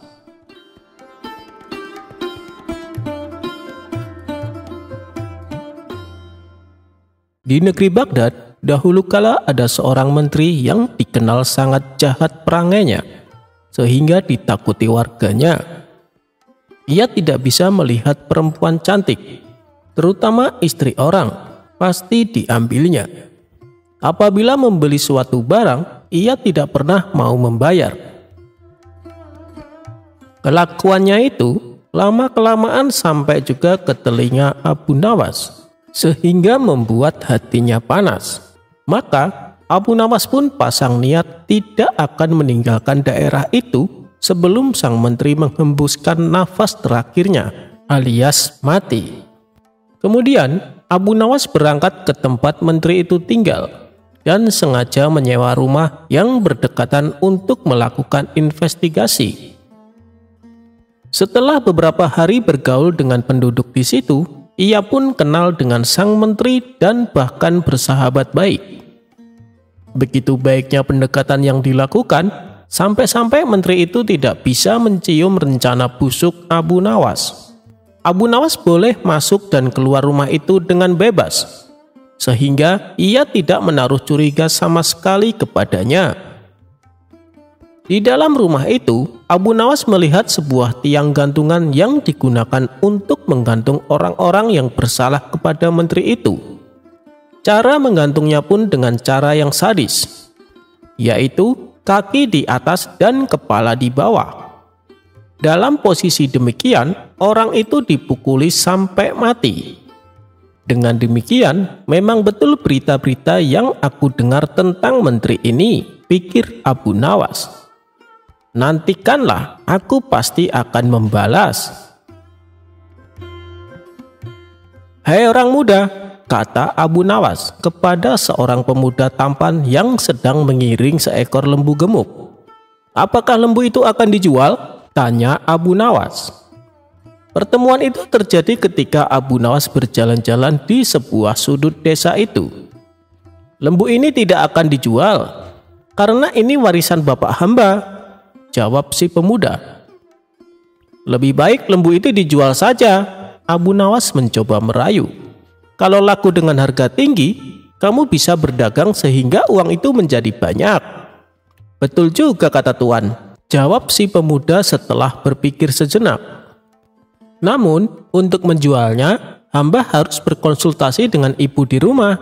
Kalau ibu setuju, boleh tuan membelinya. Itu akan lebih baik, ujar Abu Nawas. Sementara anak muda itu pulang, Abu Nawas memeras otak. Ia akan berusaha memanfaatkan ketampanan wajah anak muda itu untuk melaksanakan rencananya. Hei menteriku, tunggulah bagimu kelak, kata Abu Nawas dalam hati dengan perasaan geram. Keesokan harinya, pemuda itu menemui Abu Nawas. Ibu setuju menjual lembu ini, kata pemuda itu kepada Abu Nawas. Bagus, kata Abu Nawas. Tetapi sebenarnya bukan aku yang akan membeli lembumu, melainkan menteri yang zalim itu. Oleh karena itu, berikan harga yang pasti. Sesudah itu, kita membuat perjanjian dan kamu yang akan melaksanakannya. Setuju? Tanya Abu Nawas. Setuju tuan, jawab si pemuda. Giringlah lembumu itu ke kebun dan tunggulah aku di sana, kata Abu Nawas lagi. Aku akan ke rumah menteri itu dan setelah itu aku akan menemuimu. "Hei menteri, ada seorang pemuda yang akan menjual seekor lembu gemuk. Jika Anda tertarik, silakan Anda beli dengan harga yang pantas. Tidak mahal. Mari kita ke kebun itu," kata Abu Nawas. Begitu sampai di kebun dan melihat lembu tersebut, "Berapa harganya?" tanya si menteri. Ia sangat tertarik dan ingin segera membelinya. 50 dinar tuan, jawab si pemuda. "Boleh ditawar?" tanya si menteri. "Tidak bisa tuan, karena lembu ini warisan bapak hamba," jawab si pemuda. "Baik, pasti kubayar harga itu," ujar si menteri. Maka disodorkanlah ujung tali pengikat lembu kepada menteri. Namun ketika ditarik ternyata kosong. Rupanya diam-diam Abu Nawas telah melepas binatang itu. Namun karena harga telah disepakati, pemuda itu meminta bayarannya. "Mana lembunya?" tanya si menteri. "Masa hanya talinya? Aku tidak sudi membayar." Keduanya pun berbantah-bantahan dengan sengitnya. "Aku minta bayarannya. Kalau tidak mau membayar, kembalikan lembuku," kata si pemuda. "Apa yang mesti ku bayar dan apa yang harus ku kembalikan?" Gilah si menteri. "Cuma tali yang kau berikan padaku. Nih, ambillah. Aku tidak butuh tali." "Dasar menteri zolim, kerjamu memang cuma menipu dan menganiaya orang," kata si pemuda lagi. "Kamu memang zolim, mau makan darah orang kecil." Si menteri tidak menggubris lagi perkataan itu. Ia berjalan pulang ke rumahnya. Sementara si anak muda hatinya sangat sedih. Lembu hilang, uang melayang. "Barangkali memang itu nasibku, apa boleh buat," keluhnya. Pada malam harinya, "Hei anak muda, sudahkah kamu menerima pembayaran harga lembumu?" tanya Abu Nawas. "Hamba diperdaya menteri itu," jawab si pemuda dengan wajah nelangsa. "Lembu hilang, uang melayang. Aku kira jual beli berjalan lancar, sehingga aku cepat-cepat pergi karena ada urusan lain. Coba ceritakan," kata Abu Nawas. Maka diceritakanlah kejadian itu dengan nada mendongkol. "Sialan menteri itu," ujar si pemuda. "Oh, begitu," kata Abu Nawas. "Jangan sedih wahai anak muda, insya Allah akan aku bantu." Kemudian Abu Nawas meminta si pemuda bersedia melaksanakan rencana yang telah disusunnya untuk membunuh si menteri zolim itu. Esokan harinya, jam 7 malam, seorang wanita cantik berhenti di depan rumah si menteri zolim. Ia tampak membuang sesuatu yang dicabut dari kakinya. "Hai Adinda, dari mana gerangan asalmu?" Tiba-tiba muncul suara dari sudut yang gelap. Suara itu ternyata milik menteri yang saat itu juga sedang berjalan-jalan di depan rumahnya. Hatinya amat girang begitu melihat wajah cantik yang tiba-tiba muncul di depan matanya. Hamba orang desa. Tadi ketika berjalan bersama suami, kaki hamba tertusuk duri. Hamba terpaksa berhenti untuk menarik duri dari kaki. Suami hamba tidak mau menunggu dan hamba ditinggal di sini. Dan hamba tidak tahu jalan pulang ke rumah," kata si perempuan itu dengan penuh iba. Lalu ia pun menangis. "Jika Adinda mau, silahkan mampir ke rumah hamba sambil menunggu suami Adinda. Barangkali dia sekarang sedang mencari Adinda, jadi jangan takut," kata si menteri. "Tapi hamba takut kepada istri dan pelayan-pelayan tuan," kata perempuan muda itu. "Kalau begitu, silahkan Adinda duduk di sini. Kanda akan menyuruh istri pergi ke rumah ibunya bersama pelayan-pelayan itu," kata si menteri. Maka sang menteri pun tergopoh-gopoh masuk ke rumahnya.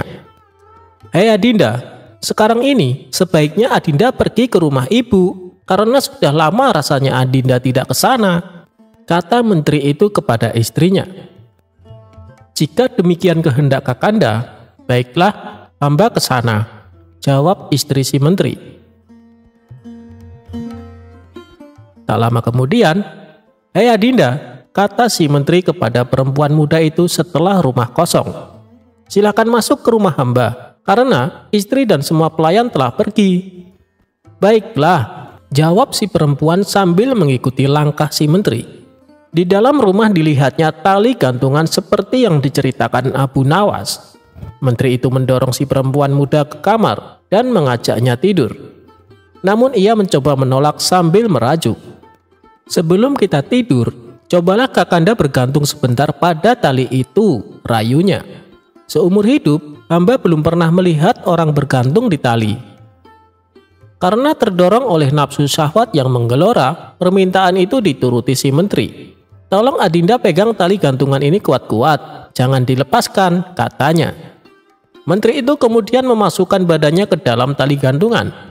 Setelah itu, si perempuan gadungan melepaskan tali yang dipegangnya, sehingga badan si menteri menggantung dengan posisi kaki di atas dan kepala di bawah.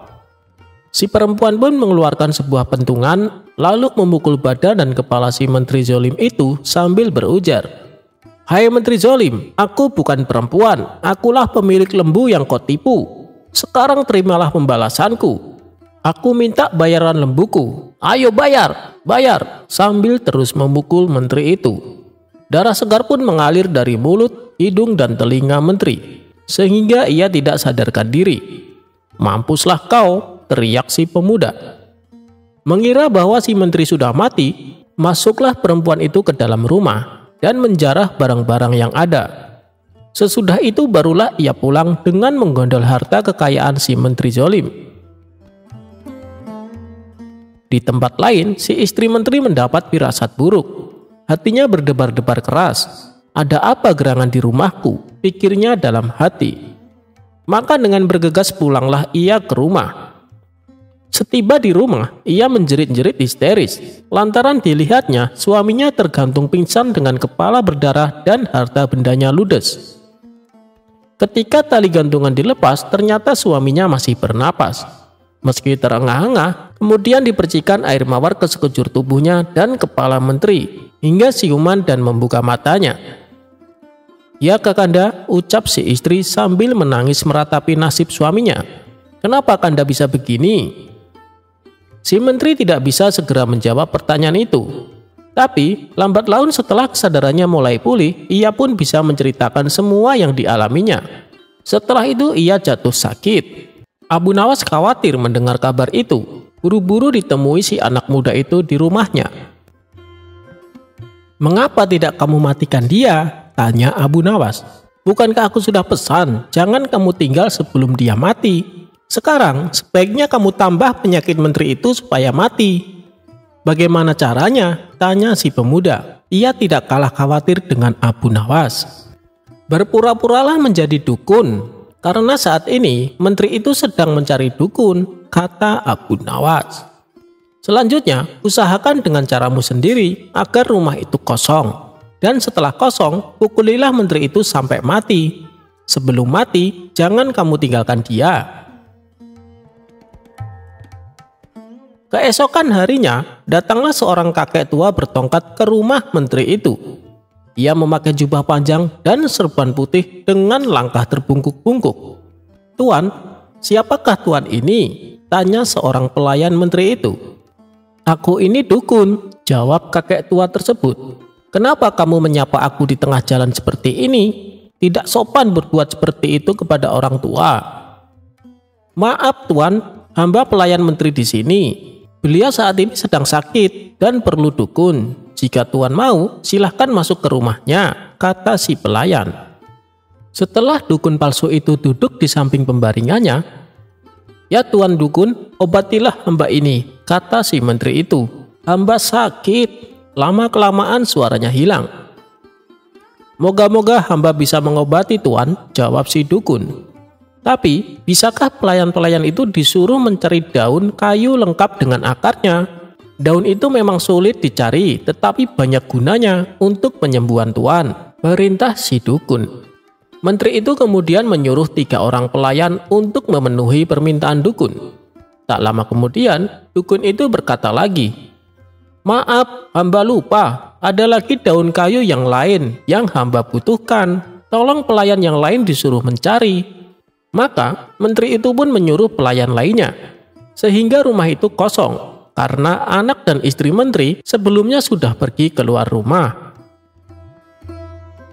Setelah yakin bahwa rumah itu kosong, diambillah sebuah pentungan dan dipukulinya sekujur badan menteri itu sampai babak belur dan mengeluarkan darah dari hidung, telinga, dan mulutnya. "Hei menteri, aku bukan dukun, tapi pemilik lembu yang kamu tipu. Mana bayaranmu?" katanya. Menteri itu pingsan dan tidak bernapas lagi. Dikiranya si menteri sudah mati, cepat-cepat dukun itu pergi karena khawatir para pelayan itu segera kembali. "Puas hatiku karena menteri itu sudah mati," pikir si dukun palsu.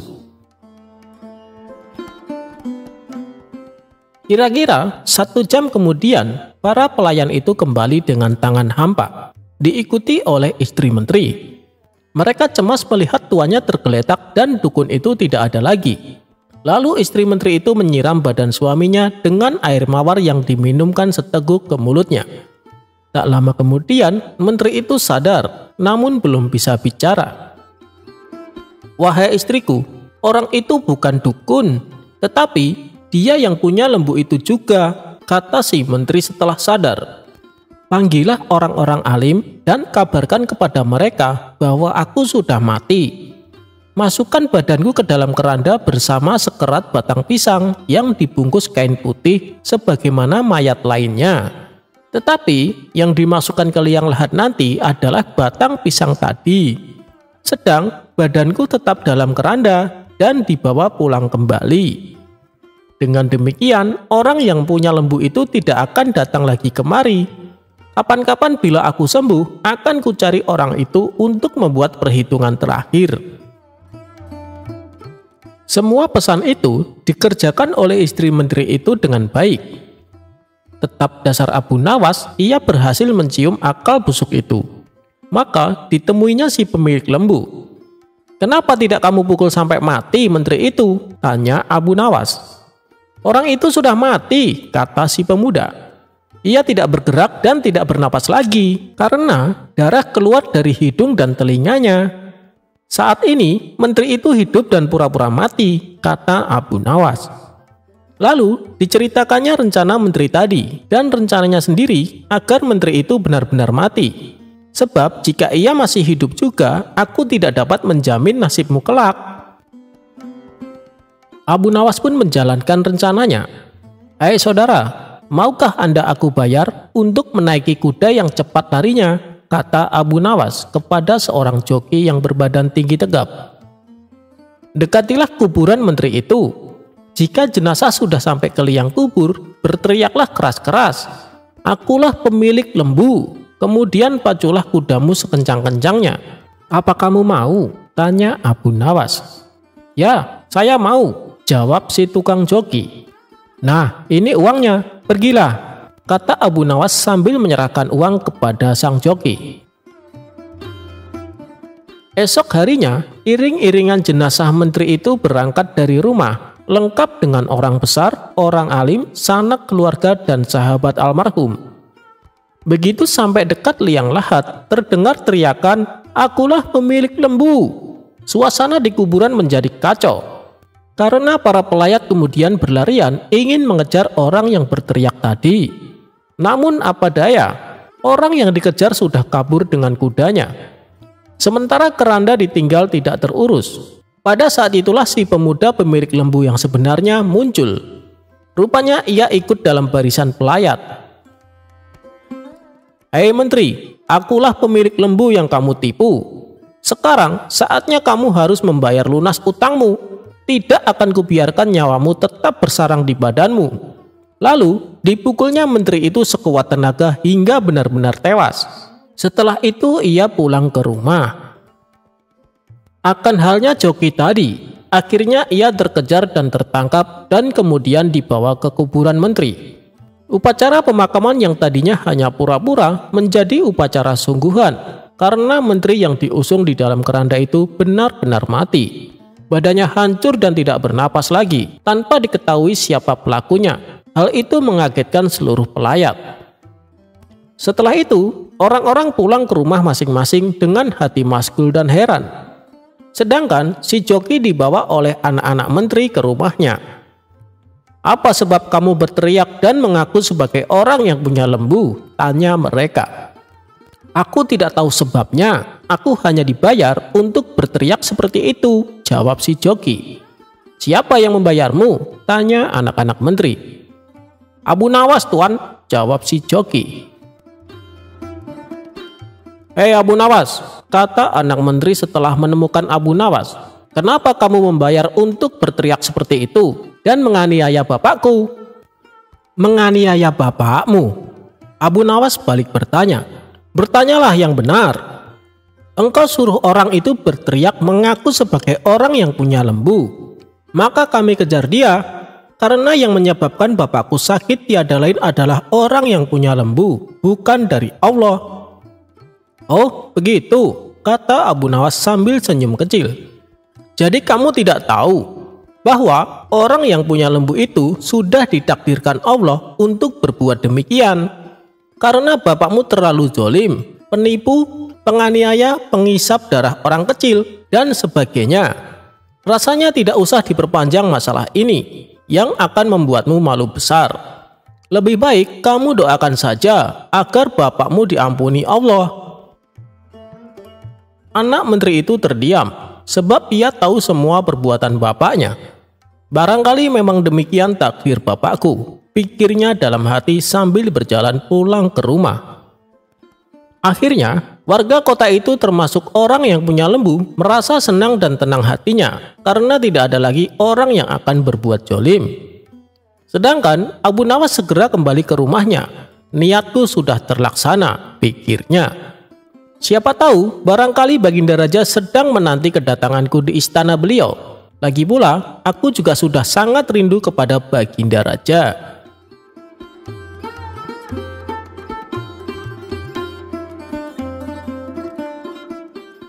Cerita Abu Nawas mengangkat masjid.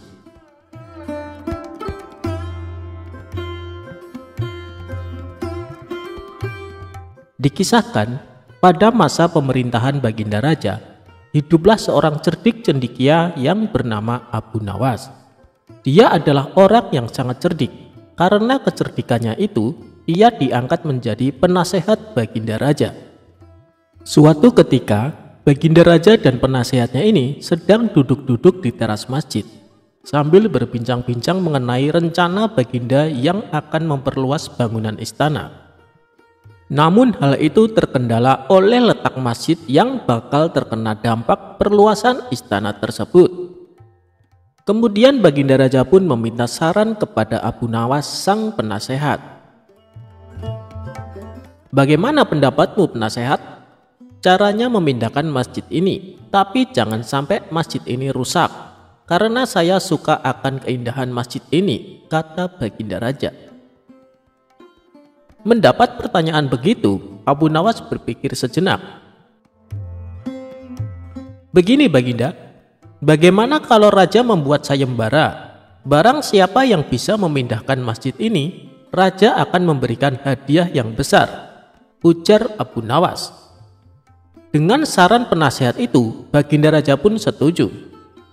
Baiklah kalau begitu, segera umumkan kepada rakyat.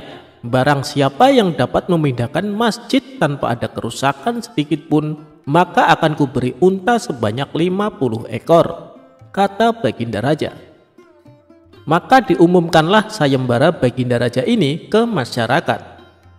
Sehingga gemparlah rakyat atas sayembara Raja tersebut. Banyak rakyat yang mendaftar dengan kelompok yang bervariasi jumlahnya.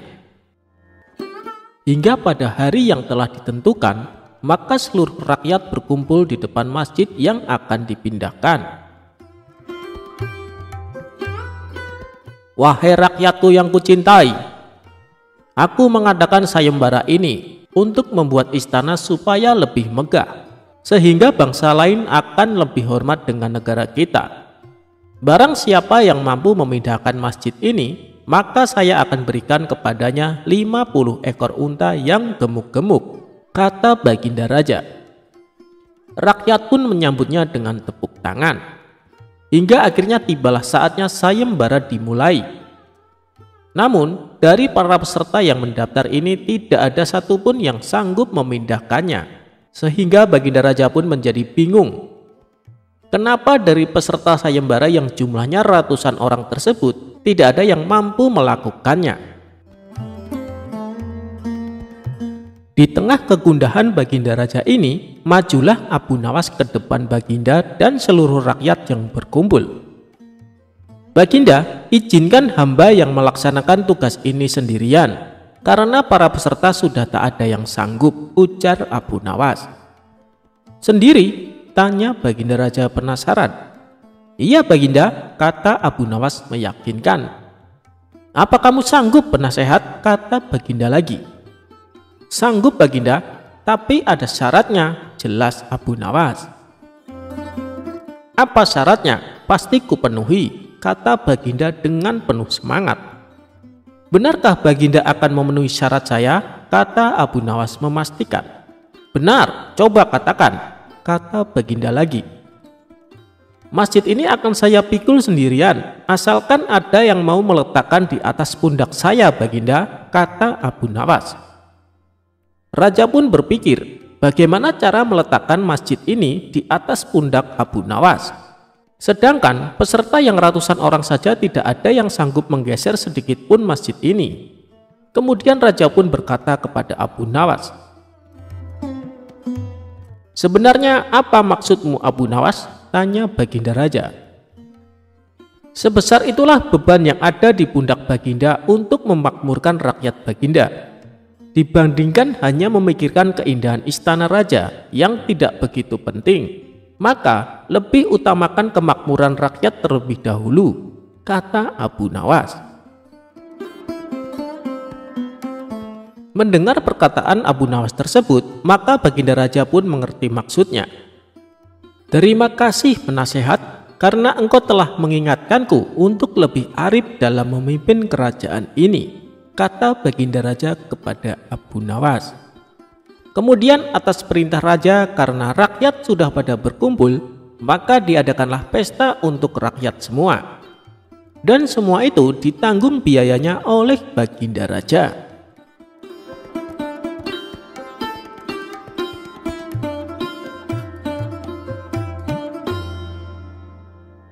Untuk mengalahkan raja, Abu Nawas membakar tendanya.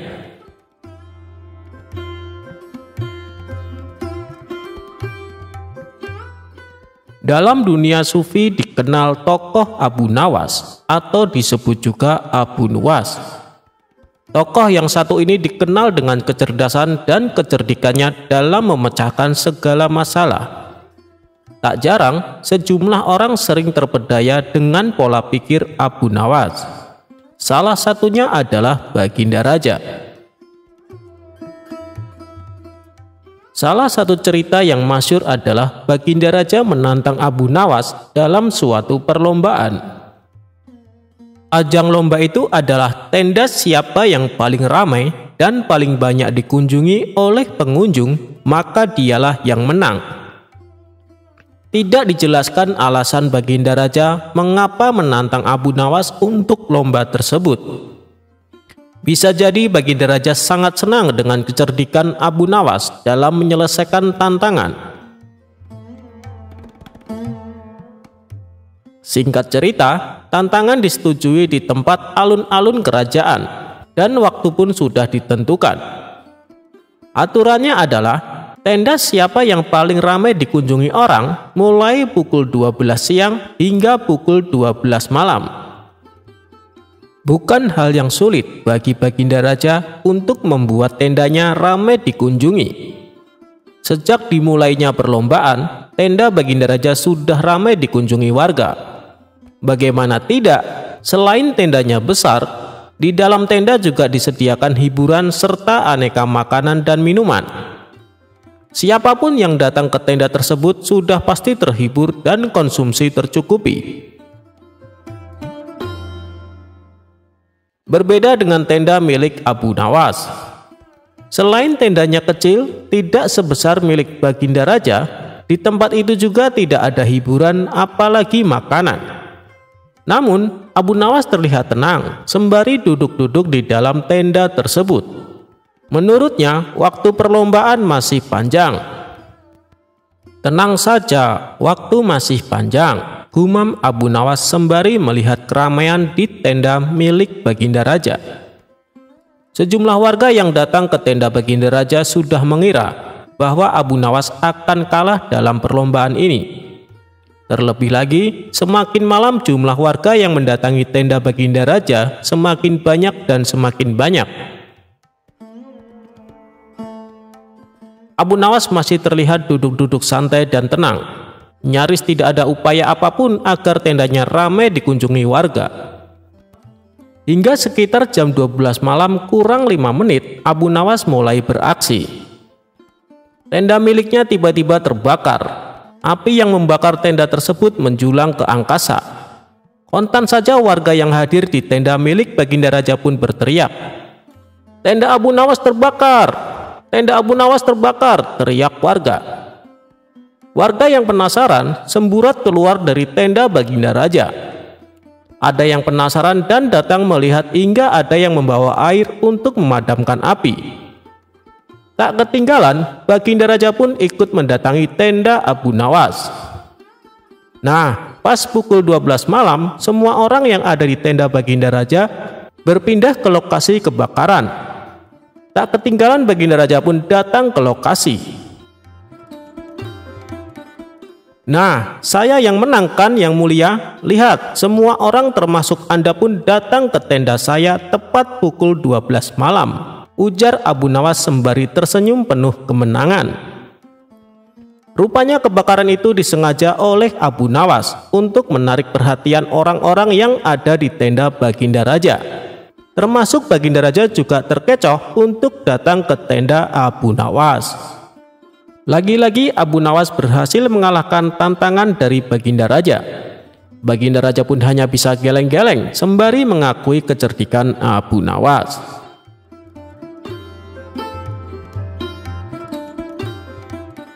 Debat Abu Nawas dan ulama tentang kematian.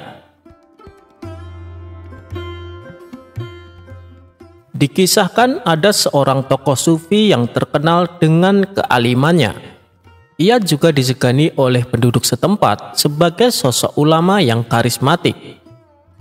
Pada suatu ketika, dia mendengar nama seorang tokoh sufi dari Baghdad yang sering bersikap nyeleneh dan terkadang dianggapnya menyalahi syariat. Tokoh sufi tersebut bernama Abu Nawas. Meskipun demikian, Abu Nawas dianggap masyarakat sebagai tokoh sufi yang tinggi akan ilmu agamanya. Bagaimana mungkin seorang sufi yang tinggi ilmunya sering bersikap nyeleneh dan melanggar syariat? Pikir sang sufi merasa heran. Karena penasaran, ia pun berencana untuk pergi ke Baghdad menemui Abu Nawas. Maka pergilah ia ke kota Baghdad dan mencari alamat rumahnya. Setelah bertanya kepada beberapa warga, akhirnya sampailah ia di kediaman Abu Nawas. Kebetulan saat itu Abu Nawas tengah duduk santai di depan rumahnya. "Assalamualaikum, apakah Anda yang bernama Abu Nawas?" tanya sang sufi. "Benar, saya Abu Nawas. Lalu Anda siapa dan dari mana Anda? Karena sepertinya Anda bukan orang sini," ujar Abu Nawas. "Saya memang bukan orang sini. Saya ini musafir dari negeri seberang," balasnya. Abu Nawas pun segera mempersilahkan masuk dan mengajaknya duduk di ruang tamu. "Kalau boleh tahu, ada keperluan apa Tuan mencariku?" tanya Abu Nawas lagi. "Saya akan tanya beberapa hal kepada Anda. Apakah Anda keberatan?" kata sang sufi balik bertanya. "Oh, tentu saja tidak. Apa yang ingin Anda tanyakan?" ucap Abu Nawas mempersilahkan. Awalnya, sang sufi ini mengajak berdiskusi tentang ilmu agama, mulai dari hukum fikih sampai ilmu ketauhidan. Mendengar cara bicara dan pengetahuannya, barulah Abu Nawas menyadari bahwa tamu yang dihadapannya adalah seorang ulama berilmu tinggi. "Wahai Abu Nawas, saya dengar Anda adalah seorang tokoh sufi yang katanya berwawasan luas tentang agama. Tapi saya juga dengar Anda sering bersikap nyeleneh dan terkadang menyalahi syariat," kata sang sufi. Abu Nawas hanya tersenyum mendengar perkataan tamunya tersebut. "Lalu apa yang membuat Anda risau? Bukankah tiap orang berhak dengan pendapatnya?" balas Abu Nawas. "Tentu saja boleh, tapi ada batas-batasnya Abu Nawas. Kalau Anda tidak menguasai suatu perkara, akan lebih bijak bila memilih diam," tutur sang sufi. "Jadi tujuan Anda datang kemari hanya untuk menceramai saya dan menegur saya?" tanya Abu Nawas. "Tujuan saya ke sini untuk menyambung silaturahmi sesama muslim dan saling mengingatkan manakala saudara muslimnya bersikap salah," jawab sang sufi. "Lalu, apa yang akan kau dapatkan dari perbuatanmu itu?" tanya Abu Nawas kembali. "Tentunya ini bernilai ibadah Abu Nawas. Insya Allah dengan banyak ibadah kita akan masuk surga," jawab sang sufi. "Kamu tidak akan masuk surga," balas Abu Nawas. "Kenapa kau katakan itu? Bukankah manusia yang rajin beribadah seperti sholat, puasa, dan zikir akan masuk surga?" tanya sang sufi. "Ya, tetapi tidak akan masuk surga," jawab Abu Nawas enteng. "Kenapa kau berkata demikian?" "Oh iya, saya tahu. Pasti kamu akan berkata bahwa manusia akan masuk surga bukan karena ibadahnya, melainkan karena rahmat dari Allah, betul kan? Tapi untuk mendapatkan rahmat dari Allah, kita harus menjalankan perintahnya dan menjauhi larangannya, seperti menjalankan sholat, puasa, dan zikir," tutur sang sufi lagi. "Tidak juga, itu juga belum membuatmu masuk surga," jawab Abu Nawas. Mendengar hal itu, sang sufi mulai emosi. "Kamu memang benar-benar sesat Abu Nawas, kamu berani mengingkari hadis Nabi," bentak sang sufi. "Waduh, kenapa Anda buru-buru emosi, sedangkan Anda belum mendengar penjelasan saya?" balas Abu Nawas sambil tersenyum. "Baik, coba kau jelaskan. Kalau memang dengan rajin beribadah dan mendapatkan rahmat Allah, kau anggap tidak bisa masuk surga. Lalu perbuatan apa yang bisa membuat seseorang masuk surga?" tanya sang sufi menahan emosi. "Jadi begini, Anda harus mati terlebih dahulu. Tanpa kematian, mana mungkin manusia bisa masuk surga?" kata Abu Nawas menjelaskan. Mendengar penjelasan tersebut, sang sufi pun langsung menjadi malu. Hal itu sama sekali tak terpikirkan olehnya. Tak ingin menahan rasa malu berkepanjangan, sang sufi lalu mohon diri untuk pamit pulang.